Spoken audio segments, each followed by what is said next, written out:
Hello students, welcome to my class. Previous lectures में हमने winding up complete किया है। वाइंडिंग अप का तो टॉपिक इम्पोर्टेंट है ही, एग्जाम में पूछा जाता है। इसी के साथ इस चैप्टर में से कंपनी लिक्विडेटर के बारे में भी क्वेश्चन आ सकता है, तो आपको इसके बारे में पता होना चाहिए। So let's start. बच्चों, होता कौन है लिक्विडेटर? लिक्विडेटर वो पर्सन है जो पूरे वाइंडिंग अप के प्रोसेस को कंडक्ट करता है। जैसे लिक्विडेटर चार्ज संभालता है, बोर्ड ऑफ डायरेक्टर्स को रिप्लेस कर देता है, बोर्ड ऑफ डायरेक्टर्स की पावर वहीं खत्म हो जाती है। जितने भी एसेट्स हैं कंपनी के, वो उनको अपनी कस्टडी में लेता है, उनको कलेक्ट करता है और उनको रियलाइज करता है। वहां से जो प्रोसीड्स आती हैं एसेट से, उनसे वो जितने भी क्लेम्स होंगे, डेट्स होंगे, उनको सेटल करेगा। इसके बाद भी अगर कुछ सरप्लस बच जाता है, वो उसको डिस्ट्रीब्यूट कर देता है प्रायोरिटी बेसिस पे ऑनर्स के बीच में। इससे वो इंश्योर करता है कि कंपनी का डिसोल्यूशन प्रॉपर तरीके से हो जाए।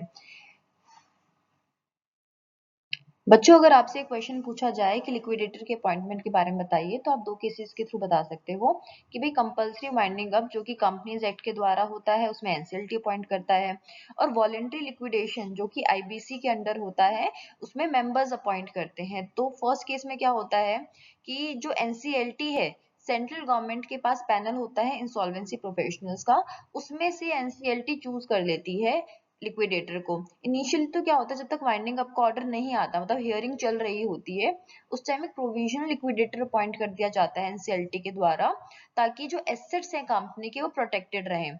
और जब वाइंडिंग अप का ऑर्डर आ जाता है, तो जनरली क्या होता है, उसी पर्सन को हम ऑफिशियल लिक्विडेटर या कंपनी लिक्विडेटर बना देते हैं। दूसरे केस में क्या होता है, मैंने बताया आपको, वॉलंटरी लिक्विडेशन में मेंबर्स अपॉइंट करते हैं इंसॉल्वेंसी प्रोफेशनल अपनी मीटिंग में स्पेशल रेजोल्यूशन के द्वारा, और हम ये देख लेते हैं भाई उस पर्सन को क्रेडिटर्स का भी अप्रूवल मिल जाए। नेक्स्ट पॉइंट आपके पास आता है कि लिक्विडेटर को कौन सी पावर मिलती है कंपनीज एक्ट और आईबीसी के प्रोविजंस के द्वारा। तो देखिए, जैसे लिक्विडेटर आता है, वो जितने भी एसेट्स हैं, बुक्स है, प्रॉपर्टी, वो अपनी कस्टडी में ले लेता है।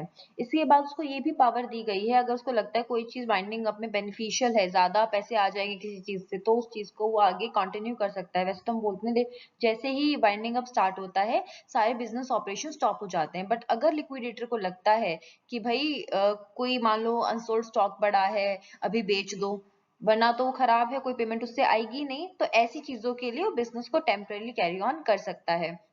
नेक्स्ट, उसके पास पावर है, जितनी भी कंपनी की प्रॉपर्टी है, चाहे वो मूवेबल है चाहे इमूवेबल है, उसको लिक्विडेटर बेच सकता है। इसके अलावा लिक्विडेटर के पास ये भी पावर है, मान लो कोई बिजनेस को एज इट इज खरीदने को रेडी है, as a going concern business बिक रहा है, तो उसको वैसे भी बेच सकता है। Instead of selling everything separately, एक एक एसेट को अलग बेचने के सिवा अगर गोइंग कंसर्न से बिजनेस बिक रहा है तो बेच सकता है। नेक्स्ट इज, लिक्विडेटर के पास पावर है to settle list of contributories. ना कॉन्ट्रीब्यूटरी होते कौन? देखो, कॉन्ट्रीब्यूटरी वो सारे मेंबर्स हैं आपके, प्रेजेंट मेंबर्स, जिन्होंने अभी तक वैल्यू शेयर्स अपनी पूरी पे नहीं करी है, या कोई भी पास्ट मेंबर।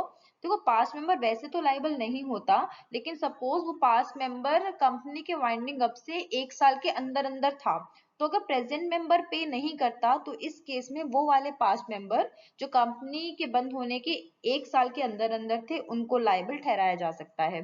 सो लिक्विडेटर क्या करेगा, एक लिस्ट बनाएगा सारे पर्सन्स की who are liable to contribute money to the companies assets, ताकि डेट्स और एक्सपेंसेस प्रॉपर्ली पे हो पाए। तो इनको सारा फाइनलाइज लिक्विडेटर करेगा।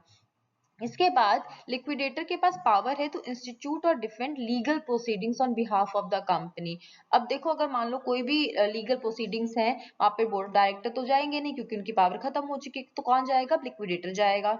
सो इंस्टीट्यूट मतलब कि अगर कोई लीगल प्रोसीडिंग्स स्टार्ट करनी है on the behalf of the company, तो लिक्विडेटर स्टार्ट कर सकता है। मान लो कंपनी ने किसी को पैसे दे रखे थे 50 लाख रुपए, अब वो दे नहीं रहा है, तो लिक्विडेटर उसके अगेंस्ट केस कर सकता है। ऐसे ही मान लो किसी सप्लायर ने कंपनी के अगेंस्ट केस कर रखा है, तो उसको डिफेंड भी लिक्विडेटर कर सकता है।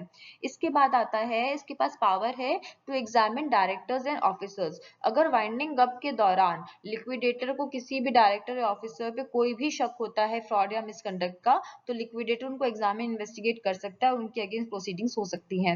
नेक्स्ट, उसके पास पावर है to distribute proceeds according to priority.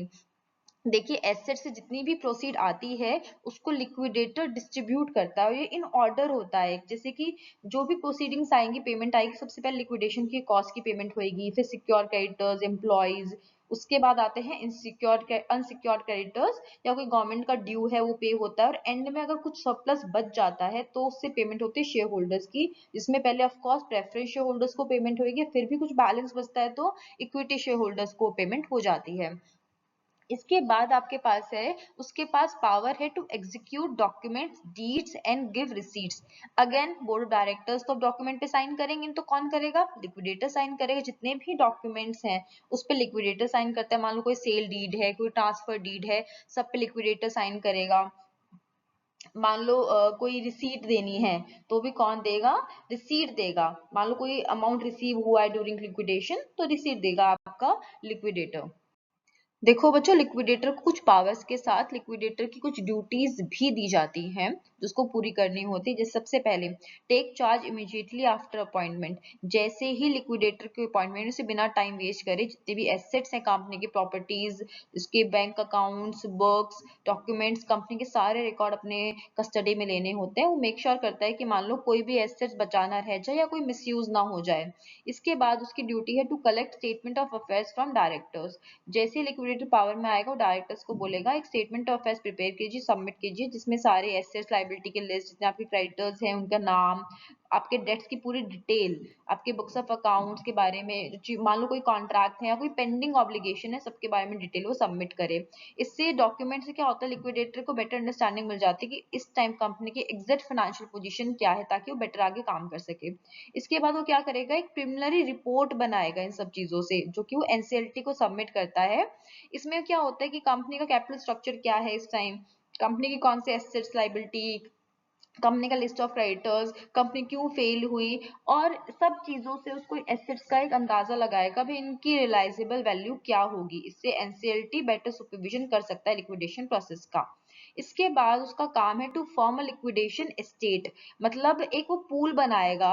इसका मतलब ये होता है कि जितने भी एसेट्स हैं उनको कलेक्ट और कंबाइन करेगा ताकि पता लगा सके कि कितना पैसा आएगा जिससे क्रेडिटर्स की पेमेंट होगी। मान लो जितने भी एसेट्स हैं, कैश, बैंक अकाउंट्स है, इन्वेस्टमेंट है, कोई भी एक्शनेबल क्लेम है, कोई भी प्रॉपर्टी जो कंपनी से बिलोंग करती है, सबका एक पूल बना देगा। इसके बाद आता है उसकी ड्यूटी है to maintain proper accounts of receipts and payment. ये बहुत जरूरी है कि लिक्विडेटर प्रॉपर डिटेल अकाउंट रखे सब चीजों का। मान लो जितने भी एसेट्स ने सेल किए उससे कितना पैसा आया है, कितना अमाउंट उसमें से उसने क्रेडिटर्स को पे किया है, लिक्विडेशन का कितना खर्चा आया है, जितनी भी कुछ भी किसी चीज की कॉस्ट है, फीस है, हर चीज का एक एक्यूरेट अकाउंट वो बनाएगा जो कि इंस्पेक्शन के लिए अवेलेबल रहेगा। Next is to settle list of creditors and decide their claims. देखिए पहले तो एक लिस्ट बनाएगा क्रेडिटर्स की और इनवाइट भी करेगा सारे क्रेडिटर्स को कि आप अपना क्लेम बता दीजिए। उसके बाद वो डिसाइड करेगा भी कौन सा क्लेम वैलिड है, कौन सा मान लो पार्शियली वैलिड है, या कौन सा ऐसा क्लेम है जो रिजेक्ट होने लायक है। तो ये पूरा डिटरमाइन करता है कि लिक्विडेशन प्रोसीड से किस क्रेडिटर को कितना पैसा मिलना चाहिए। इसके बाद उसका ये भी काम है, ड्यूटी है लिक्विडेटर की कि वो ट्रांजेक्शन्स को इन्वेस्ट करेगा, चाहे वो कोई पास्ट ट्रांजेक्शन्स हो सबको वो इन्वेस्टिगेट करेगा कि ऐसा तो नहीं है कोई फ्रॉड हुआ हो, कोई अंडर वैल्यूड सेल्स हो, या फिर कुछ लोगों को प्रेफरेंशियल पेमेंट की गई है डायरेक्टर्स के द्वारा, अगर कोई रॉन्गफुल ट्रेडिंग हुई है, कुछ भी अगर रॉन्ग डूइंग है तो उसके बारे में लिक्विडेटर की ड्यूटी है कि सब कुछ इन्वेस्टिगेट करे, आंखें बंद करके काम ना करे। अगर उसे ऐसा कुछ भी लगता है तो एनसीएलटी को अप्लाई कर सकता है।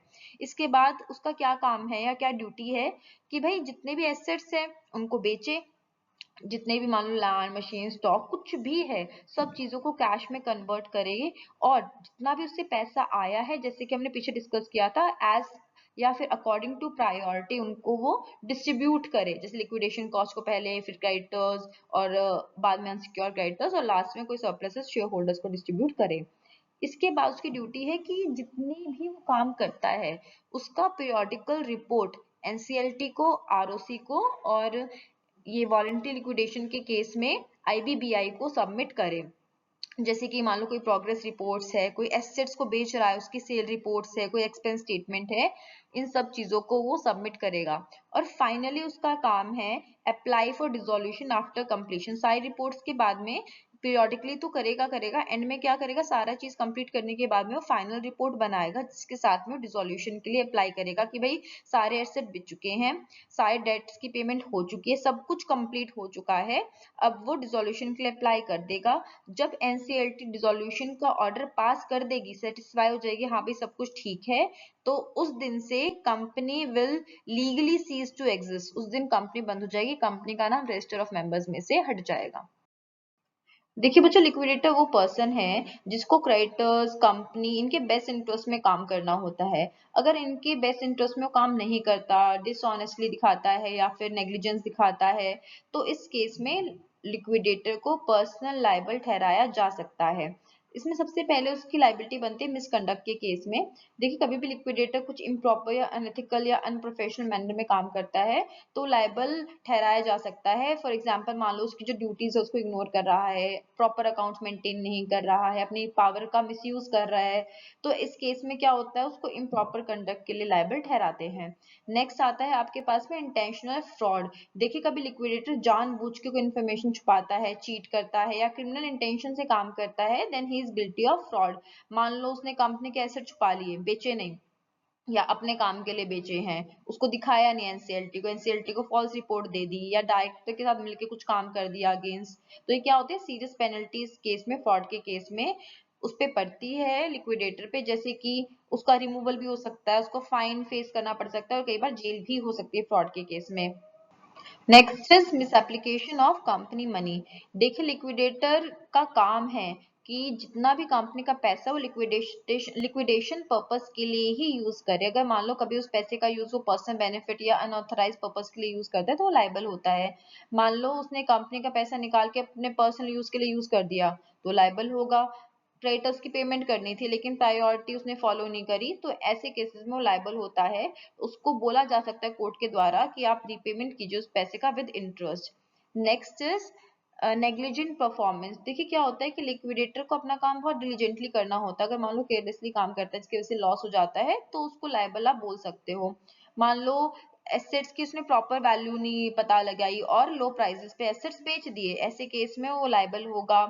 क्रेडिटर्स की क्लेम्स को प्रॉपर्ली वेरीफाई नहीं किया तब भी वो लायबल होगा, या कंपनी की प्रॉपर्टी को प्रोटेक्ट करने में फेल होगा तो वो लायबल होगा। देखिए चाहे इसमें बैड इंटेंशन नहीं थी, फ्रॉड नहीं था, बट नेग्लिजेंस भी लायबिलिटी क्रिएट करती है। Next is breach of duty. देखिए लिक्विडेटर की कुछ स्टैट्यूटरी ड्यूटीज होती हैं, अगर उनको वायलेट करते हुए लायबल होता है।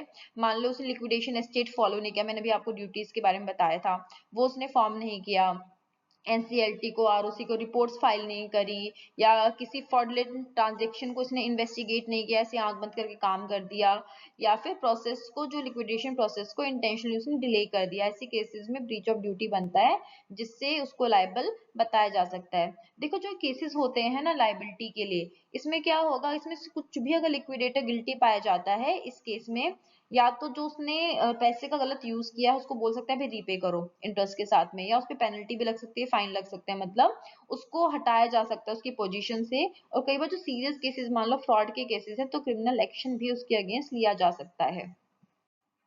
Next is end of liquidators role. देखिए बच्चों लिक्विडेटर का रोल कब खत्म होगा, जब वो अपना काम पूरा कर लेगा। उसका काम क्या है, लिक्विडेशन प्रोसेस को कंडक्ट करना।